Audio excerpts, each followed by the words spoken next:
ابھی دیکھو ہم جب چھوٹے بچے تھے نا تو کیاری میں کیچوے بہت نظر آتے تھے. کیچوے وہ لمبے لمبے نہیں ہوتے ایسے. میں کہتا تھا یار ان کا تو کوئی مقصد ہی نہیں ہے سوائے کیاری کو خراب کرنے کے. ایک دن ہم مچھلی کے شکار پہ گئے تو لڑکے شاپر میں بھر کے کیچوے لے کر آ رہے تھے. ہم نے کہا یہ کیا؟ انہوں نے کہا یہ کیچوا جب لٹکاؤ نا ایسے ایسے لٹکتا ہے, یوں یوں بل کھاتا ہے تو مچھلیاں اس کو دیکھ کے آتی ہیں, کیونکہ وہ ایسے جانور کی یہ صفت ہے کہ وہ زندہ چیز پہ جلدی اٹیک کرتا ہے. تو ابھی ہم نے مرغیاں پالی ہوئی ہیں تو مجھے اس کے لیے کیچوے چاہیے تھے کہیں سے. تو مجھے یاد آ رہا ہے یہ اتنی قیمتی چیز ہے کہ اب ہم تلاش کر رہے ہیں یہاں کہیں سے کیچوے مل جائیں گے. ٹھیک ہے, کیونکہ مرغیاں میں جو انڈے ہیں نا آرگینک ہیں. میں نے جو مرغیاں پالی ہوئی ہیں ان کو فیڈ نہیں کھلاتا, تو ان سے جو انڈا نکلتا ہے اس کے بارے میں مجھے اطمینان ہے کہ یہ وہی انڈا ہے جو 1000 سال پہلے مرغی دیا کرتی تھی. آپ جو انڈے کھا رہے ہیں یہ سائنسدان دے رہے ہیں یہ انڈے, یہ ڈاکٹر انڈے دے رہے ہیں, یعنی دے تو مرغی ہی رہی ہے مگر یہ گن پوائنٹ پہ مرغی سے نکلوایا جا رہا ہے. مرغی اتنے بڑے انڈے نہیں دیتی تھی جتنے بڑے دے رہی ہے. اس کی فیڈ میں ایسی ایسی چیزیں ملا دی, وہ کھا رہی ہے تو اتنے بڑے بڑے انڈے نکال رہی ہے. تو یہ گن پوائنٹ پہ مرغی سے زبردستی نکلوائے جا رہے ہیں.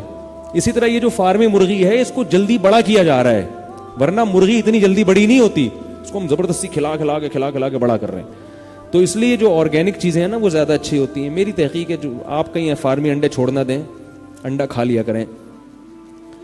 تو کیچوے تو ہر چیز کا کوئی نہ کوئی مقصد ہے. اگر ہمیں ایسا لگ رہا ہے نا یہ بے مقصد ہے تو ہماری تحقیق کامل نہیں ہے. اس پر ایک میں بیان پہلے کر بھی چکا ہوں کہ بہت ساری چیزیں ہمیں ایسی لگتی ہیں کہ بے مقصد ہیں, مگر اس کے کتنے مقاصد سامنے آئے ہیں دنیا میں, وہ بے مقصد نہیں ہے. تو اب کیا ہے کہ اب مجھے بتاؤ کہ انسان بے مقصد پیدا ہوا ہے. یہ پوری کائنات کا مقصد تو اللہ نے بتا دیا 2 لفظوں میں, ورنہ یہ بھی دنیا نہیں بتا سکتی تھی. ہم تو تحقیق کرتے رہتے, ہمیں تو صرف سورج کا پتہ ہے کہ اس مقصد کے لیے پیدا ہوا.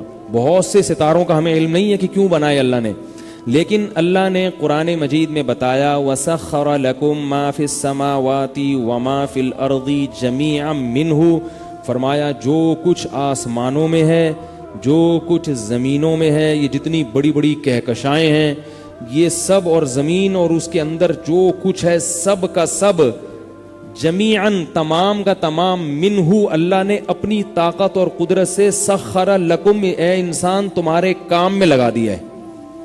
اس کائنات میں اگر ایک چیز بھی کم کر دو نا تو کائنات کا بیلنس آؤٹ ہو جائے گا. یہ جو بڑی بڑی کہکشائیں ہیں نا جو ہم لگتا ہے یار ہمارے کس کام کی, کچھ ہے اس کا بھی کوئی مقصد ہے.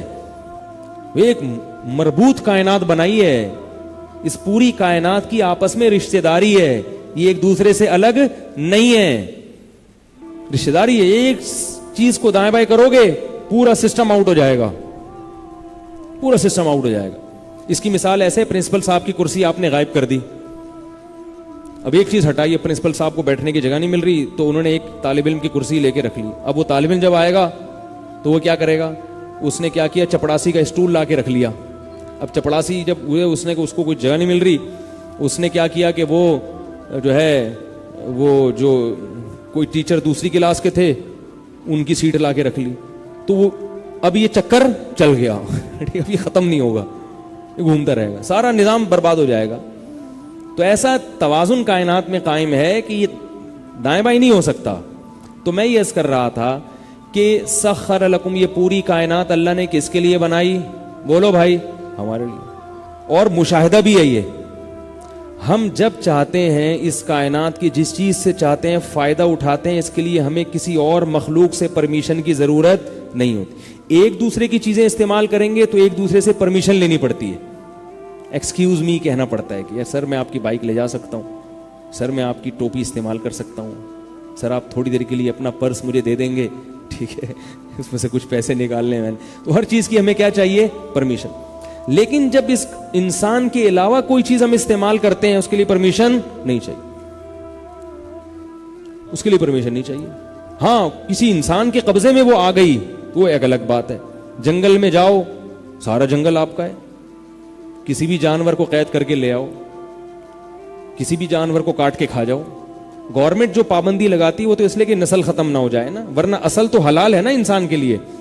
تو وہ نسل جو گورنمنٹ بچانا چاہتی ہے وہ بھی تو انسان کے انٹرٹینمنٹ کے لیے نا, کہ بھئی آپ جنگل میں جاؤ تو جنگل میں منگل تو ہو, سارے جانور ہی کھا جاؤ گے اگر کاٹ کے, سارے ہرن ہی ختم کر دو گے تو جنگل میں منگل تو نہیں رہے گا نا. تو وہ بھی تو ہمارے فائدے کے لیے.